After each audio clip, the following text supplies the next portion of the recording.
കോഴിക്കോട് കോവൂരിൽ അഴുക്കുചാലിൽ ഒഴുക്കിൽപ്പെട്ട് കാണാതായ മനുഷ്യൻ അദ്ദേഹത്തിന് വേണ്ടിയുള്ള തിരച്ചിൽ പുനരാരംഭിക്കാനായിട്ട് തുടങ്ങുന്ന സമയത്താണ് അദ്ദേഹത്തിൻ്റെ മൃതദേഹം കണ്ടെത്തുന്നത്. ദാരുണമായ സങ്കടപ്പെടുത്തുന്ന സംഭവമാണ്. ഈ മൃതദേഹം പോസ്റ്റ്മോർട്ടത്തിനായി കോഴിക്കോട് മെഡിക്കൽ കോളേജിലേക്ക് മാറ്റിയിട്ടുണ്ട്. ഇന്നലെയാണ് ഒഴുക്കിൽപ്പെട്ട് ശശിയെ കാണാതാകുന്നത്. 10 മണിക്കൂറിലേറെ നീണ്ട തിരച്ചിൽ നടത്തി. അതിനൊക്കെ പിന്നാലെയാണ് മൃതദേഹം കണ്ടെത്താനായി കഴിഞ്ഞിട്ടുള്ളത്. രതീഷ് ഉണ്ട് വിവരങ്ങളുമായി. നമുക്കിപ്പോൾ രതീഷ്, മൃതദേഹം ആശുപത്രിയിലേക്ക് മാറ്റിയിട്ടുണ്ട്. ഇനി പോസ്റ്റ്മോർട്ടം അടക്കമുള്ള കാര്യങ്ങളിലേക്കൊക്കെ നീങ്ങാനുള്ള സമയമാണ് അല്ലേ? സേതുലക്ഷ്മി, തീർച്ചയായും മൃതദേഹം അല്പസമയം മുമ്പാണ് ലഭിച്ചത്. ഇനി പോസ്റ്റ്മോർട്ടം നടപടികളും മറ്റു കാര്യങ്ങളുമാണ്. അതിലേക്ക് കോഴിക്കോട് മെഡിക്കൽ കോളേജിലേക്ക് മൃതദേഹം മാറ്റിയിട്ടുണ്ട്. ഇന്നലെ രാത്രി 9 മണിയോടെയാണ് ഈ അപകടം സംഭവിച്ചത്. വീടിന് ഏകദേശം 50 മീറ്റർ മാത്രം അകലെയാണ് ഈ റോഡരികിലുള്ള ഈ ബസ് സ്റ്റോപ്പ് ഉള്ളത്. ബസ് സ്റ്റോപ്പിൽ കൈവരിയില്ല. ആ സമയത്ത് ഈ ബസ് സ്റ്റോപ്പിന് താഴെയാണ് ഒരു ഓവുചാലുള്ളത്, ഒരു നീർച്ചാലുള്ളത്. അതിന് മുകളിലാണ് ഈ ബസ് സ്റ്റോപ്പ് ഉള്ളത്. അവിടെ മുകളിൽ ഇരിക്കുകയായിരുന്നു ശശി. അങ്ങനെ അബദ്ധത്തിൽ പുറകോട്ട് മറിഞ്ഞു വീഴുന്നു. ഈ സമയത്താണ് കനത്ത മഴ പെയ്തുകൊണ്ടിരിക്കുന്ന സാഹചര്യമുണ്ട്.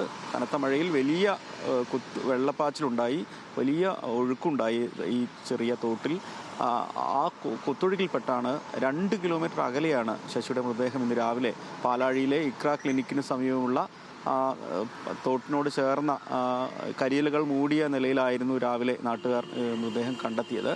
ശക്തമായ കുത്തൊഴുക്കുണ്ടായിരുന്നു. അതുകൊണ്ട് തന്നെ ഇപ്പോൾ മൃതദേഹം കണ്ടെത്തിയതിന് തൊട്ടടുത്ത് വരെ ആളുകൾ ഇന്നലെ രാത്രി ഒരു 2-2:30 വരെ പുലർച്ചെ വരെ തെരയുന്നൊരു സാഹചര്യം ഉണ്ടായി. എന്നാൽ മൃതദേഹം കണ്ടെത്താൻ കഴിഞ്ഞില്ല. രാവിലെയാണ് കരിയിലുകൾ മൂടിയ നിലയിൽ, ചപ്പുചവറുകൾ മൂടിയ നിലയിൽ മൃതദേഹം ഈ തോടിൻ്റെ കരയിൽ കണ്ടെത്തിയത്. തുടർന്ന് വളരെ പെട്ടെന്ന് തന്നെ മൃതദേഹം ഇപ്പോൾ കോഴിക്കോട് മെഡിക്കൽ കോളേജിലേക്ക് മാറ്റിയിരിക്കുകയാണ്. ഇനി പോസ്റ്റ്മോർട്ടം നടപടികൾ ഉൾപ്പെടെ നടക്കും.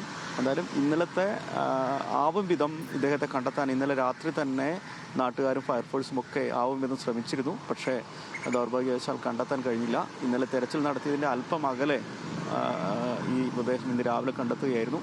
2 കിലോമീറ്ററോളം ഈ ശക്തമായ വെള്ളപ്പാച്ചിലിൽ മൃതദേഹം ഒഴുകിയെത്തി എന്നുള്ളതാണ് അത്ഭുതപ്പെടുത്തുന്നത്. അതുകൊണ്ട് തന്നെ ഈ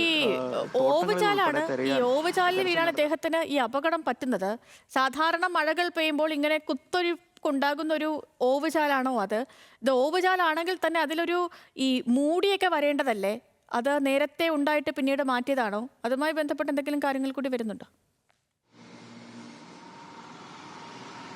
സൊല്യൂഷൻ ഇത് യഥാർത്ഥത്തിൽ ഇതൊരു ഓവുചാലല്ല. കോവൂർ ഭാഗത്തുകൂടെ പോകുന്ന ഒരു നീർച്ചാലാണ് യഥാർത്ഥത്തിൽ.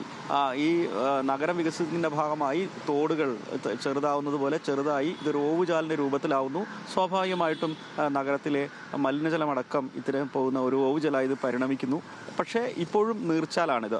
നമുക്ക് ആ ദൃശ്യങ്ങളിലൊക്കെ, നമുക്ക് നേരത്തെ കണ്ട ദൃശ്യങ്ങളിലൊക്കെ തന്നെ കാണാവുന്ന ഈ നീർച്ചാല് ഇരുവശവും കെട്ടി ചെറുതായി, സ്വാഭാവികമായിട്ടും വെള്ളം വരുമ്പോൾ അതിൻ്റെ കൂടെ ഒരു ശക്തിയുണ്ട്.